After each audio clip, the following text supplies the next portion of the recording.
17-0 run with Ant-Man getting 11 of those 17, finished with 30. 13th time he's done that in his postseason career. And the Wolves win 117-110. Dave McMenamin was there at the Chase Center for this one. Dave, these T-Wolves, they're looking like a team on a mission right now. And it's Ant-Man and Julius Randle. They've really been leading the way. What do you see, from this two-team tandem that has this team looking so good right now? Yeah, Ryan, I talked to Julius about their production, their shared production. They both went for 30-plus points tonight. And Julius said, yeah, sure, it starts with us, but it's really all about Ant. He said he's the brightest star in the room. And Ant was also the loudest voice in the room at halftime. They went into the halftime break down 2 to the Warriors, and Ant let his teammates know that this is not acceptable. If we keep playing like this, we're going to lose. He said that they were playing like they had already won the series. He said, I've never seen a team win a series when they're only up 2-1. Then he backed up those words in the third quarter, scoring 16 of his 30 in that period, going 6 for 8 from the field, nearly single-handedly matching the offensive output of the Warriors, who only scored 17. And now both those guys need to take this team back to Minneapolis to try to close things out in Game 5 Wednesday. Yeah, they are just spectacular right now. Dave McMenamin, as are you. Thank you so much, my friend. Wolves take a commanding 3-1 series lead against the Warriors. And again, it was the same 2 guys. Julius Randle had an outstanding night.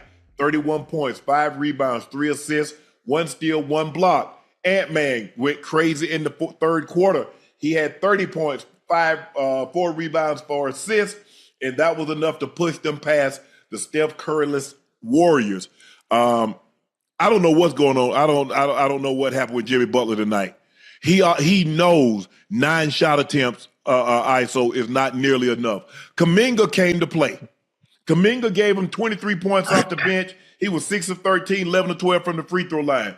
Jimmy Butler, 9 field goal attempts. Buddy Hield had more field goal attempts. Pods had more field goal attempts. Draymond Green had more field goal attempts. With Steph is out, this is why you make the trade for Steph Curry. Jimmy Butler's supposed to win you 1 game minus Steph Curry, Ocho. That's what's supposed to have happened. And right now, I don't know what's going on with Jimmy. Maybe he has an injury, but 9 field goal attempts, he wasn't aggressive at all. He was coming to a jump stop, passing out of it, and it did. I don't, like I said, I don't know what's going on health-wise, body-wise. Maybe he got an injury that they're not reporting. But this effort tonight, is unacceptable. Hey, to me, Uncle Ocho, he look hobbled. He don't look healthy. You know what I mean? He don't look like he's moving right out there. And like you said, it's just like a lot of the moves that he's making, they kind of methodical that, you know, he can't get nothing from him. It's like he's looking to pass. He's not even to even be aggressive to even score, because they definitely need him to put up points. But let's be honest, man, them folks ain't got enough firepower to be messing with Minnesota, not without Curry. But here's the thing, though, Joe. Who is he going to pass it to? Draymond? He going to pass it to Pods? He going to pass it to Jackson Davis? He going to pass it to a Loon? I'm just trying to figure out who is he going to pass it to that can help him get points. Hey, you know, go ahead, Ojo. I was just going to say, if anything, Joe and Unc, I really think there's something wrong with Jimmy. We know what Jimmy could do when he takes a game over, and obviously trading for him and him understanding that Steph Curry's not playing, Jimmy's one that can shoulder that load. He can put that team on his back. And the fact that he came out tonight and he wasn't as aggressive and assertive as he should be, and knowing that, listen, if we're going to score points, it got to come from somewhere, and it should start with me. I'm not going to start the game facilitating. I'm not going to pass the ball. I'm going to do everything I can, knowing that one of the individuals on the team right now that can put the ball on the floor and score from anywhere on the court is me. I mean, you expect me to be aggressive tonight, so I think there is some type of lingering issue or something going on with him. Yeah, let's not speculate. Let's go with what we know. Because that's what you always tell me. Say, it don't matter. You out there on that field. Hey, I expect the effort. And he was not aggressive. Kuminga was 11 of 12 from the free throw line. Jimmy Butler got to the line 5 times. That's not nearly aggressive enough. And like you said, I mean, he was minus 30 and plus minus. And remember the other night, Joe, in game 3, it was a situation where the last 8 minutes and 16 seconds, he didn't score a bucket. When the game really could have been, going back and forth, it could have been teetering. That was the opportunity. Julius Randle has been great this playoff series. He had a career high 31 points. Julius Randle, 25-point playoff games. As a T-Wolf, he has 3 of those. As a Knick, he had 1. I don't know what it is. Maybe he's more comfortable. Maybe there's more of an opportunity. It's kind of hard, but all I know is he's playing outstanding, and this is what you expect from your 1-2 punch. You need your 1-2 punch to be that, and then I'm gonna get some production. Okay, let me see what I can do to help y'all out. McDaniels, I got you 10. Mike Conley gave you 11. Alexander Walker, I give you 13. Okay. Yeah. Mike Conley gave you 11 tonight. And in a situation, your 2 big guns go off. Well, you're minus one of your big guns with the Warriors. Now the other big gun needs to go off. And that's Jimmy Butler. He's looking to pass the ball to guys that's not scorers. I can see if he's passing the ball, if it's like Brunson, who's passing the ball to Cat. Yeah. Okay, I get that. Okay, Cat's an all-star. Cat's an all-NBA player. I get that. Who is Jimmy Butler passing the ball to that we know of as scorers, that we think of like, okay, I can see this. Maybe outside of Kuminga. Man, that's damn near basically it. Hey, hold on. Maybe he was hoping for Buddy Hield to have another one of them games. Hey, but listen. You what is up, my buddy? Listen, my buddy and me. They get along in the media. But Joe, you talked about it, Joe, what they're doing. They're running him off that 3-point line. They're not letting him spot up and shoot now. So he's not a guy that's going to take you off the dribble. He's not Steph Curry. He's not Dame Lillard. He's not one of these 3-point shooters that can pop, and elevate the shot. He needs to catch and shoot. Yeah, so like when all the attention is on Steph, it's easy to play in that role. You know what I mean? Yeah, so absolutely. You can just kind of hide or just, kind of spectate to some degree, and the ball just kind of finds you. But I think we really have to give Minnesota their credit, Uncle Ocho, especially Randle. I know Randle has heard the whispers. He's heard the whispers. And I think just throughout this whole playoffs, he's been pretty consistent for them. He's been special for them against the Lakers. And in this round, the Warriors have no answer for him. And I appreciate it because when Ant-Man doesn't really have it going, or he takes the back seat to some degree, meaning, he understands he's going to get doubled. So he just kind of absorbs it, throws it to Randle, and Randle kind of goes out and makes plays. He's not only scoring the ball, Uncle Ocho, he's distributing, at a nice factor, for a guy his size, and he's taking advantage of the mismatches every time. He's making them pay.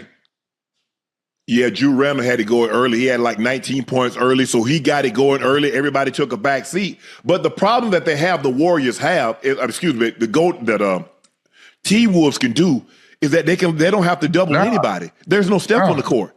So I don't have to double anybody. So I don't have to scramble and leave guys wide open for wide open threes. Buddy Hield is not getting those wide open threes that he got in the last series, and he got the first game when Steph Curry was in the game. He's not getting those. Right. And so with that being said, now everybody's locked up man to man. I mean, it's not like Draymond's a threat, so Rudy Gobert is not put in a situation that he needs somebody to come help. Okay, Drew Randle can take Jimmy Butler straight up, or Ant-Man can take him straight up. And then you got McDaniel, and then you got Conley. So who do we have to help off of so somebody else, Ocho, can get a wide open shot? Nobody. Because they figured that the Warriors don't have nobody who could just consistently beat them. Yeah, Draymond going to make a couple threes. We're going to live with that. That's not going to beat us. That's not going to beat us. He going to make. What did I tell you, Ocho? I say anytime Draymond take the first 2 threes, we look good. Because I like this. I like this kind of party. Hey, what's funny is amazing to see, obviously, with Steph being out, and I'm sure there are other teams like this, and something that I didn't even know, and I didn't learn until I started talking and watching basketball with you guys, this season. And now even more has come to a head with understanding that most of the players on certain teams, they have weaknesses and they have strengths. So with a superstar like Steph being out, now it's coming to head where I'm looking at, I'm noticing, well, goddamn, with Steph being out, I understand how great a player he is, but I didn't know how great he was and how he made everything else work going on around him. Because now that he's out, now you have others that the scoring is not coming from anywhere else. Jimmy Butler's not playing like playoff Jimmy, the Jimmy we used to seeing. And now you have the rest of the supporting cast. Nobody can do anything on their own. Their weaknesses. In football, when you have 11 players on the field, most of the time, there's certain players you can hide what they don't do well. You hide it for a little bit. Now in this playoff atmosphere with Steph being out, well, yeah, everybody's being exposed for what they can do as opposed to what they can. Yeah. But that's the problem. It's like that in any playoff series. In football, if you have a weakness, what does that team do? They exploit it. Whatever you're bad at, it come playoff time, it gets exploited. A small example for those in the chat that don't know basketball, like these two do. Look at the Chiefs in the Super Bowl. The offensive line, offensive line has been a problem all year, Joe. And all of a sudden they get the Super Bowl, and oh my goodness. It comes to a head and it's exposed tremendously. Yep. And that's what happened. And that now, Steph, you got to double Steph. Because Steph get the ball, we're going to try to run doubles at him. Okay, now Buddy can catch and shoot. Okay, now there are cracks in the defense. Jimmy can get to the lane. Either he's going to lay the ball up or you're going to foul him. Well, with no Steph, we can play you honest. You ain't going nowhere. Because, Jimmy, you're the only one that can create a shot for yourself. Draymond is really not creating a shot for himself. Buddy Hield's not creating a shot for himself. I mean, who's else in the lineup? Pod, he's okay. Tyson Jackson Davis, really? So Kuminga, Kuminga comes off the bench. He played 30 minutes. I'm not worried about Kevon Looney and all these other guys that got in mop-up time. Gary Payton II. That's not what he does. He's a defender. He's a 3-and-D guy. He can, spot up and shoot. But he's not looking to take somebody off the dribble. That's Steph. But Steph is more dangerous because so much attention is focused on him. Man, somebody robbing you blind over here, and you looking at Steph because you know what he's capable of. And they robbing you blind right at your front door. They go to the front door, they got your TV, they got your refrigerator, your microwave. Hey, listen. Your stereo system, and you worry about Steph, and Steph got his hands in his pocket. And next thing you know, like, well, hey, who stole my ish? You'll be looking at me the whole while. That's why Minnesota's playing the defense that they playing, and switching, because it takes you out of your counters that you can do if you're not switching. So they switching, playing man up, man-to-man defense, mano a mano. Let's see what you got in your bag. And we don't think you can score enough points for us to have to double anybody. And it did, bro. No. They took care of business. They came to Golden State, did what they were supposed to do. Obviously, I know they wanted to get home court back. And with Steph being out, I mean, come on, dude. Yeah, we know it's going to be an uphill climb, Joe, with no Steph. It's just not, because the T-Wolves are too high power. When you got your two big guns playing the way they've been playing this whole postseason, and then you get these other guys chipping in, it's going to be hard to beat them, because it's hard for the Warriors to come by points. Right. Because so if I got two guys going off, and we're going to talk about this a little later, you look at the Knicks. You see how the Knicks' big guns went off?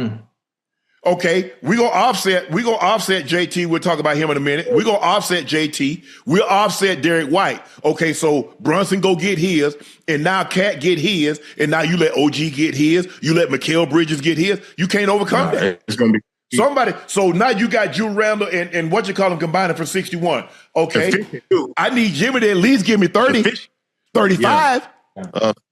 So now if he give me that, these other guys chipping in, that helps. But when all the lead score, Kuminga had the lead score, he had 23. But then I got my starters got 14, 5, 14, 13, 11. If you add all that up together, that ain't 60. And then by the time I get that 13 from Nickeil Alexander-Walker, and I get that 11 from Conlon, I get that 10 from McDaniels. It's a wrap. That's your game. They put up an effort, and people like, but man, this was a close game. No, it wasn't. Hey, listen. No, it wasn't. But what we do see in this postseason, you got to be healthy. That's why I say, the West so thick, they're going to beat each other up. The East thick over there, they're going to beat each other up. So whoever come out of each conference, man, you got to hope you're healthy at this point. On the roster, with Steph Curry missing his third straight game this series with a strained left hamstring. In the 2 games without Curry so far, Golden State has led for just under 15 total minutes. And one of the questions I always ask myself when the stakes are highest, it is, what is Windy wondering? So, Brian, when it comes to Golden State tonight, what is your biggest question? Where are they going to get the scoring in their backcourt from? It's just not there right now. Obviously, you lose a first ballot Hall of Famer in Steph Curry, you're going to have a difficult time replacing it. They're not getting it done. Brandon Pajemski, Buddy Hield, Moses Moody, those guys are shooting 29% in this series. I know Hield's hit some threes, and that has been helpful, but even he has not shot the ball at a high percentage. They need more efficiency. They need more points, Malika, the most basic stat in basketball. Or you want to know where the points are coming from? I know someone who may be able to answer that. Shanae Agumake, where are they going to get a little bit more offense from? From this guy, the Golden State Warriors, they need to lean on the decision they made at the trade deadline and getting Jimmy Butler to win the non-Steph Curry minutes. Now it's a non-Steph Curry game, which means you're going to get a heavy dose of Jimmy buckets. And this is what we saw on the floor. He's so good when it comes to attacking the paint. This is the match.